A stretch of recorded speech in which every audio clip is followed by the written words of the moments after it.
believe that trust was the strongest thread between two people. And for the longest time, it felt true.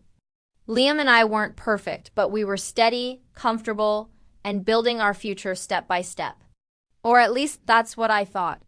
Lately, though, cracks had started to show, small but sharp enough to sting. He had become guarded, protective of his phone, quick to step out for calls, and distant in ways that didn't match his usual warmth.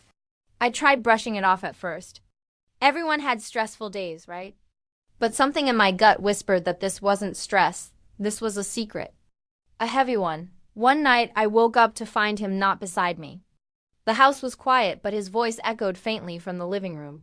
He was whispering urgently, pacing, sounding nothing like the calm partner I knew. I couldn't hear the words, but the tone alone chilled me. I didn't confront him. Not then.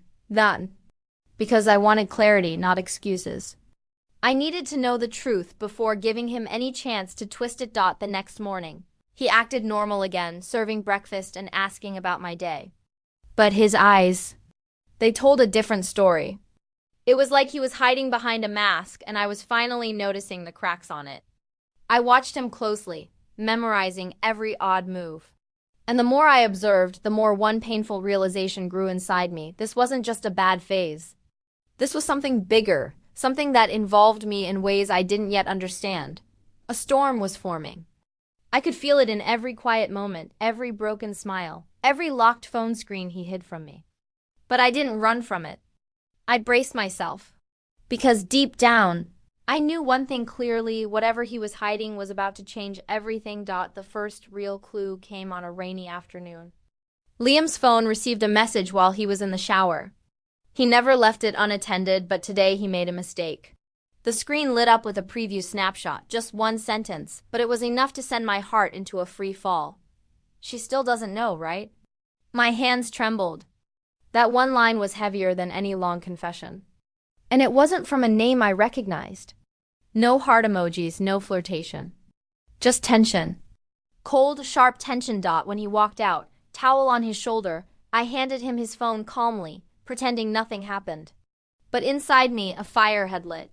Not anger, yet just determination. I couldn't jump to conclusions. I needed proof. Solid, undeniable proof. So I started observing more carefully. The late-night drives, the unexpected work meetings, the way he'd get irritated if I simply passed behind him while he typed. Liam was hiding something serious. And it wasn't another person. Not in the romantic sense. It felt deeper, darker, like something that could break more than just our relationship. Later that week, he told me he had to go out of town for a 2-day business trip. But his suitcase looked too light. He didn't pack his work laptop. No files. Nothing that matched a work trip. As soon as he left, I grabbed my keys and followed from a distance. I shouldn't have been able to keep up. Liam always drove fast. But that day, he was unusually cautious, checking mirrors often, slowing at odd moments. Like he was scared someone was watching. He wasn't wrong. He didn't go to the highway. He went across town, to a small, rundown apartment building. And he wasn't alone when he stepped inside. Someone had been waiting for him. I saw their silhouettes through the thin curtains, Liam handing something over, receiving something back. And the worst part, he looked relieved. Relieved in a place he'd never even mentioned to me. My mind raced. My heart pounded, and I understood one thing. This wasn't just betrayal. This was a secret life. And I was done being kept in the dark. The next day, I returned to that building alone. I needed answers, real ones. The hallway smelled like old paint and forgotten memories. Most doors were shut tight, but I memorized the one Liam had entered. Apartment 14B. I knocked. No response. I pressed my ear against the door. Silence, but the door wasn't fully locked. With a gentle push, it clicked open. Inside, the room looked nothing like a normal living space. No decorations, no furniture beyond a table, 2 chairs, and boxes stacked like someone was preparing for a fast escape. On the table were scattered documents, receipts, envelopes, IDs. Different names, but Liam's handwriting on some of them. My heart clenched. What was he involved in? As I searched through the papers, I found something that froze me completely: a marriage certificate. It wasn't ours. It wasn't even from our country. And the groom's signature, it was Liam's handwriting. My breath caught in my throat. He wasn't just hiding something from me. He was living an entirely separate identity somewhere else. Different documents, different names, different commitments. The shock hit hard, but clarity hit harder. This wasn't a love betrayal. This was a betrayal of trust, reality, and identity. Liam wasn't the man he pretended to be. And if he had a secret marriage, what else was he capable of hiding? Then I heard footsteps. Someone approaching. I barely had time to slip behind the door before a woman entered. She looked tired, upset, and kept whispering to herself about promises Liam made. She sat down and pulled out her phone, sending him a message. "You need to tell her soon. This can't continue." Her? Me? Or his other life? Everything inside me hardened. Enough of being quiet. Enough of being fooled. I left that apartment with evidence, clarity, and a rising plan forming in my mind. Liam wanted to play with secrets? Fine. I would expose every single one, and I would do it on my terms. That evening, Liam came home acting normal again, smiling, asking about dinner, pretending that everything in the world was perfect. I watched him closely, every movement, every lie wrapped in casual words. My heart wasn't breaking anymore, it was sharpening. I wasn't the confused partner anymore. I was someone preparing for justice. I didn't confront him yet. Not because I was scared, but because confrontation without preparation gives the liar the advantage. I needed him to feel safe, relaxed, unaware of the storm that was already circling him. And he did. He laughed, talked, showered, slept all without realizing that the woman beside him knew the truth. He had been hiding for years, and I stayed awake all night, crafting the plan. A plan not fueled by rage, but by clarity. He wanted 2 lives. Then I would make sure both lives collided so hard that he'd have nowhere left to run. I woke up the next morning with a calmness that didn't feel like myself. It wasn't peace. It was focus, the kind that forms only after the truth burns away every illusion. Liam moved around the kitchen like nothing was wrong, humming lightly while pouring his coffee, living his double life with the confidence of someone who thought he would never be caught. I studied him from across the room, memorizing every casual gesture, every fake smile. It was fascinating, almost disturbing, how easily he played his role. But I wasn't the same person anymore. I wasn't the trusting partner who waited for explanations that never came. I was the witness now, the one who had seen behind the curtain. And once you see the truth, you can't unsee it. I spent the morning gathering everything I had collected, the photos from the apartment, the documents, the recorded messages, the suspicious transactions that linked back to names I had never heard before. Every piece formed a puzzle of a man who wasn't just hiding a mistake. He was hiding a lifestyle built on deception. And I wasn't going to expose him with screaming or chaos. No, men like Liam expect that. They prepare for emotional outbursts. They manipulate them. But what they never expect is silence. Silence is far more dangerous. Silence is strategy. My plan needed 3 parts: exposure, confrontation, and collapse. Exposure meant making sure his secret life couldn't disappear behind excuses once he knew I had discovered it. I started by securing digital copies of every document. I uploaded everything to cloud drives, backed it up on a separate device, locked it with a password only I knew. This wasn't just about revenge, it was about protection. If Liam had lied about something as massive as another marriage, what else could he be hiding? Debt? Legal trouble? Fake identities? I needed to be steps ahead of him. The next part was understanding the woman from the apartment. She wasn't in on Liam's lies, that much was clear from her stressed expression, her frustrated messages, her tone begging him to tell the truth. She wasn't my enemy. She was another victim, another person stuck in the web of Liam's double life. I had her number from the message preview I saw on his phone weeks earlier. And I knew that if I wanted the full truth, I needed her. Not as an ally, but as a mirror. Someone who could show me the parts of Liam I hadn't seen yet. I sent her a simple message, without introducing myself. We need to talk. It's about Liam, and about the truth he owes both of us. I didn't expect an immediate response, but she replied within minutes, almost as though she had been waiting for someone to break the silence. She agreed to meet later that afternoon at a quiet cafe on the other side of town. I didn't tell Liam I was leaving. I didn't need to. Let him enjoy his morning pretending nothing was wrong. When I finally met her, the shock on her face told me everything before she even spoke. She had never seen me. That meant Liam had kept us completely separate, two halves of a life he controlled like a performance. She sat down slowly, eyes scanning my face as though searching for the truth in my expression. You're his partner? She whispered. And I nodded. Her reaction wasn't defensive or guilty. It was devastated, broken, like the truth she feared had finally arrived. She told me her side, how she met Liam years ago. How he promised stability, how he claimed he traveled constantly for business, how he kept delaying moving in with her. Because he was sorting things out.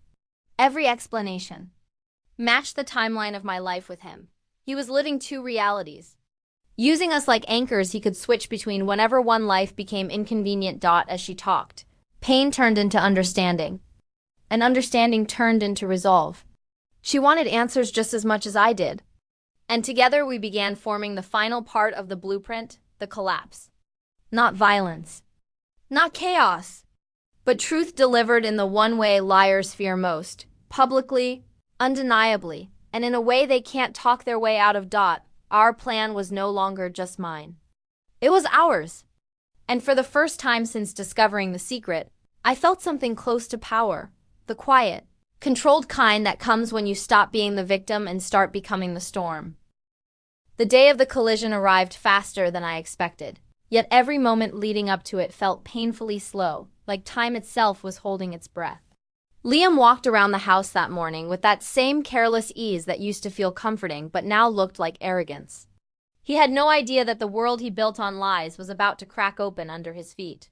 That ignorance made watching him strangely surreal, almost like I was observing a character in a story, instead of the man I once believed was my future. The plan was set. The truth was ready. And every piece was in its place, waiting for him to step into it. The woman from the apartment, her name was Mara, and I had decided that the best way to confront him was to corner him with everything at once. Not through shouting or emotional accusations, but through undeniable evidence presented in a space he couldn't control. A place where his lies couldn't twist, where his stories couldn't shift, and where his mask would finally break. We chose neutral ground, the same cafe where she and I first met. It was public enough to keep him calm, but quiet enough that every word would land with precision. Mara and I sat at a corner table, backs straight, hearts pounding, but united by the clarity of what needed to happen. When Liam arrived, confusion flickered across his face first, then panic, then anger that he tried to hide behind a shaky smile. "What's going on?" he asked, voice strained, eyes darting between us like he was trapped between walls closing in. For a moment he looked like a man who knew this day would come but hoped it never would. That hope ended the moment I placed the folder of documents on the table. The same documents he thought were tucked away safely in his secret apartment. His breathing changed. His shoulders stiffened. And for the first time since this started, he had no script, no rehearsed lines. No fake charm to shield him. I spoke first, calm, steady. The way someone speaks after crossing the line between hurt and truth. "We know everything," I said. "All of it. The lies, the second identity, the promises you made to both of us." I watched the words strike him, watched his expression crumble into something unrecognizable. Mara followed, her voice shaking but strong.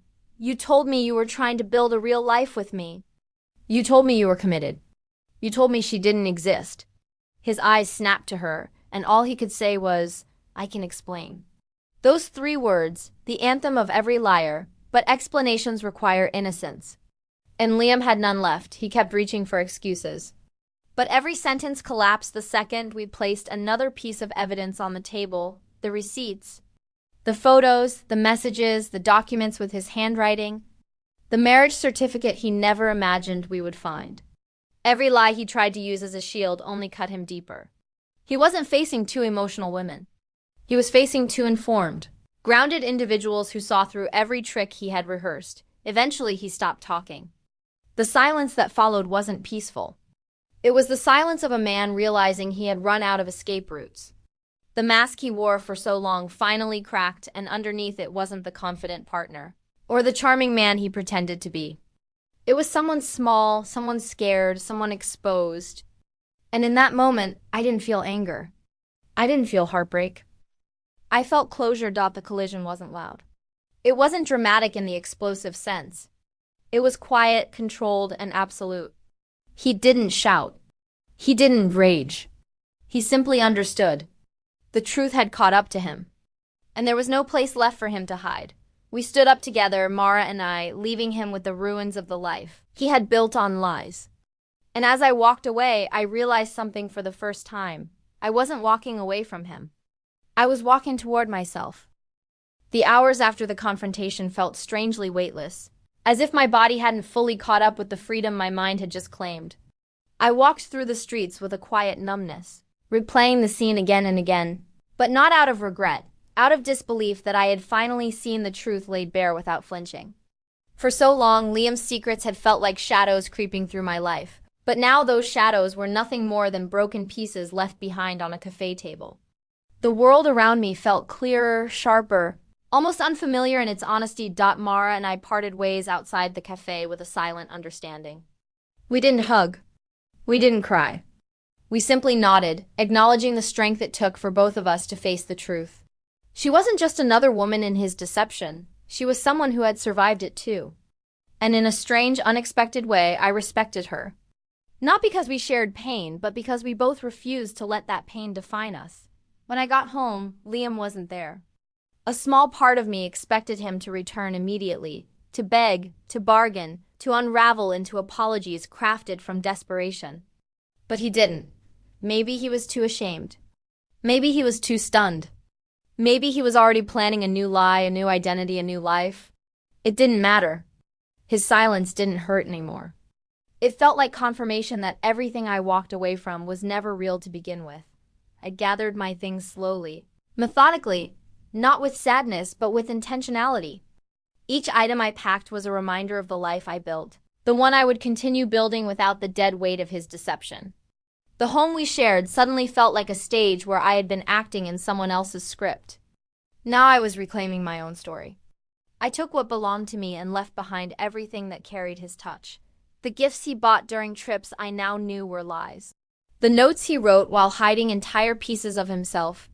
The memories that had already faded into illusions. When I finally stepped outside with my suitcase, I realized something powerful. Leaving wasn't the painful ending I once feared. It was liberation. The kind of liberation that tastes like a deep breath after being underwater too long.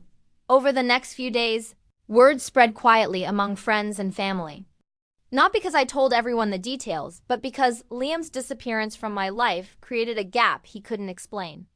His absence became its own confession. People asked what happened, but I only said the truth came out. And those who understood nodded with compassion. Those who didn't need to. Meanwhile, Liam tried reaching out. Messages, missed calls, long paragraphs filled with excuses disguised as explanations. He said he was confused. He said he was overwhelmed. He said he never meant to hurt me. But not once did he say he was sorry for the lie itself, only sorry that the lie had consequences. That was the final nail. True remorse comes from acknowledging the harm you caused, not the trouble it created for you. So I blocked him. Not out of anger, but out of self-respect. In the weeks that followed, I rebuilt myself piece by piece. I reconnected with friends I had unintentionally drifted from while trying to make sense of his behavior. I restored routines I had abandoned. I made new plans. I even laughed again, genuinely, freely, without the weight of suspicion pulling at my chest. The aftermath wasn't perfect. Healing never is. Some nights I lay awake, wondering how long he had rehearsed his lies, how much of my relationship had been real, how many moments were crafted to distract me from the truth. But those thoughts came like echoes, not chains. They didn't bind me anymore. They simply reminded me of how far I had risen. The ruin he created didn't destroy me. It revealed me. Looking back now, everything feels like a story I lived inside. One I stepped out of with scars that no longer hurt, only teach. The final lesson wasn't about betrayal or revenge, though both played their roles. It was about seeing myself clearly for the first time in years. It was about recognizing the strength I didn't know I had, The intuition I ignored, the courage that surfaced only when the truth demanded it. Liam's deception wasn't my failure. It was his. And surviving it wasn't my burden, it was my victory. People often imagine betrayal as loud, dramatic, violent. But the truth is quieter. It arrives slowly, through whispers of doubt, moments that don't add up, smiles that don't reach the eyes. It hides in the small details until one day, the details become undeniable. I used to blame myself for not noticing sooner, for trusting too deeply, for loving too honestly. But honesty isn't a weakness. Trust isn't a flaw. The flaw lies in those who exploit it. The real transformation came when I realized something essential. Betrayal doesn't define you. Your response does. And mine was not destruction. It was clarity. It was choosing truth over illusion, self-respect over attachment, peace over chaos. Revenge wasn't about hurting Liam. It was about exposing what he had built on lies so that he could no longer weaponize my silence. The collapse of his double life wasn't an act of cruelty. It was justice, calm, precise, inevitable dot in the quiet moments that followed everything. I learned to appreciate the stillness that comes after a storm. It isn't empty. It's healing. It's space. It's everything you were too overwhelmed to feel before. I learned that walking away doesn't always mean loss. Sometimes it means reclaiming the parts of yourself you gave away too freely. Sometimes it means stepping into a future you didn't know you deserved. Now, when I think of Liam, I don't feel the anger that once tightened my chest. I don't feel heartbreak or confusion or bitterness. I feel distance. And distance is freedom. He became a lesson, one I carry without resentment. A reminder to trust myself more than someone else's promises. A reminder that secrecy is a choice, and truth eventually finds its own path. A reminder that people who live double lives always end up losing both. The greatest moral I took from all of this is simple. The truth might hurt, but it never destroys you. Lies do. And the moment you choose the truth, even when it breaks your world for a moment, you begin building a stronger one. I let the past close behind me like a door that no longer belonged to my story.